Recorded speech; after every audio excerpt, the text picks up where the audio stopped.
Hi everyone, Sleepity Tight Tano here, the internet's busiest music nerd, and it's time for a review of this new Angel Olsen album, Big Time. This is the sixth full-length LP from singer and songwriter Angel Olsen, who built herself up as one of the most valued voices on the indie songwriter circuit through the 2010s. One of the more versatile too, whether you're talking about the passionate and stripped-back folkisms of her debut record, Halfway Home, or the indie and garage rock aesthetics that she brought to the table for Burn Your Fire for No Witness. There, of course, was the impeccably sharp songwriting on my personal favorite, My Woman. Then there were the grand and dreamy synthesizers of Angel Olsen's art pop switch-up, All Mirrors. Just a year later, though, we got the very stripped-back Whole New Mess, which was very clearly seeking after a simpler sound and simpler approach to deliver the same songs from All Mirrors. But honestly, as excited about that as I was, because Mirrors is not really my favorite Angel Olsen record, whatever magic could have been pulled out of those songs was clearly coming out of that album,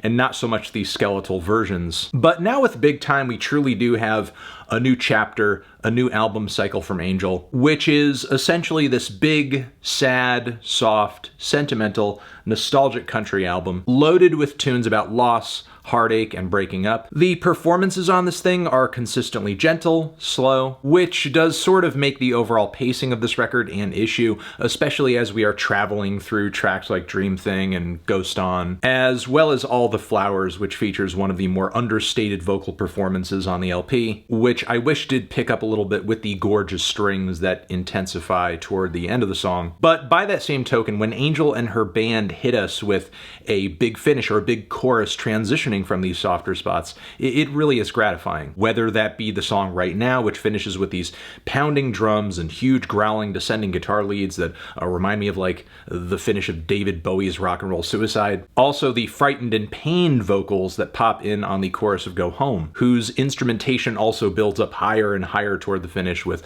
strings, deafening reverb, some horn hits here and there too. The whole track just feels like being swallowed up by fear. The production on this thing is consistently clean but textured, also well balanced, puts a heavy emphasis on Angel's vocals and lyrics. The country twang on this thing instrumentally is also very light on the ears for it being such a country-indebted record. Even the title track here with its weepy slide melodies and honky-tonk pianos doesn't really lose its atmospheric indie appeal due to the production aesthetics. But still, it is cool to hear Angel embracing this country sound and style a bit more, because it is something that complements her voice so well when she would kind of give this genre a nod here and there in the past. And the lyrics, in my opinion, on this LP are really hitting this time around too. Whether she is talking about being left confused on the opener, All the Good Times, where she describes needing to exit a relationship that's clearly not working out, but struggling to figure out just as to why that was. Also going into feeling like she's stuck at a point of futility. I can't say that I'm sorry when I don't feel so wrong anymore. Can't tell you I'm trying when there's nothing left here to try for. The song Dream Thing lyrically also toys with the boundaries between fantasy and reality, with it narratively starting off in a dream about a fight that lasts 25 years, but then she runs into this person,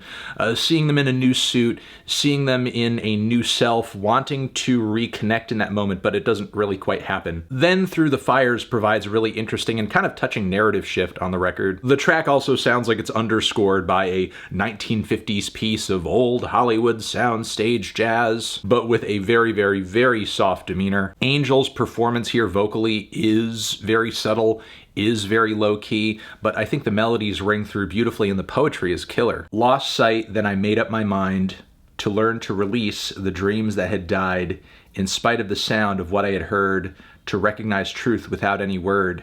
I felt the change and it came back around.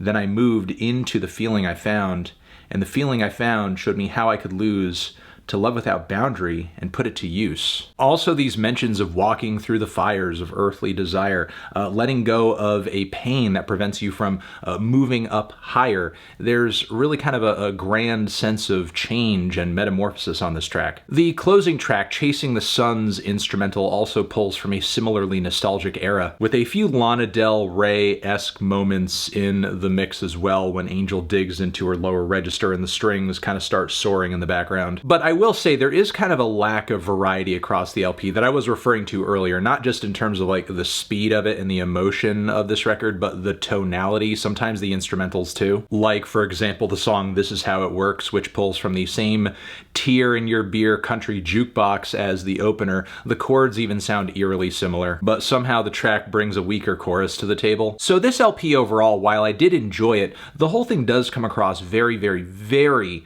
cut and dry in terms of the presentation of the instrumentation, what the instrumentation is, what it's doing, Angel's vocal performances and what she's saying, the emotional characteristics of this record, the aesthetics of this record, the topical focus of the songs. But it's still a powerful thing that Angel is able to communicate these things, translate them on this record, while also making it just sound deceptively simple. Like, are there some moments here where, in terms of passion or volume, I wanted a bit more? Yes. And sure, you could say with this LP, Angel is sitting much more comfortably in her wheelhouse. She's not exactly like venturing out into the unknown as she did on All Mirrors. But the tunes, the lyrics, the song ideas are all still there. What this record doesn't have in punch, it kind of makes up for in emotional intensity, as this is very much a lie in bed all day and kind of, sulk the pain away type of album, especially with the closing mantras of the record being about doing nothing and driving the blues away. I'm feeling a light to decent 7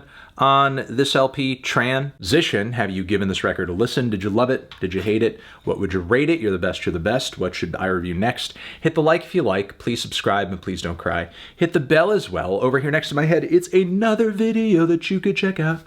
And yeah, just subscribe to the channel and be nice. Anthony Fantano, Angel Olsen, forever.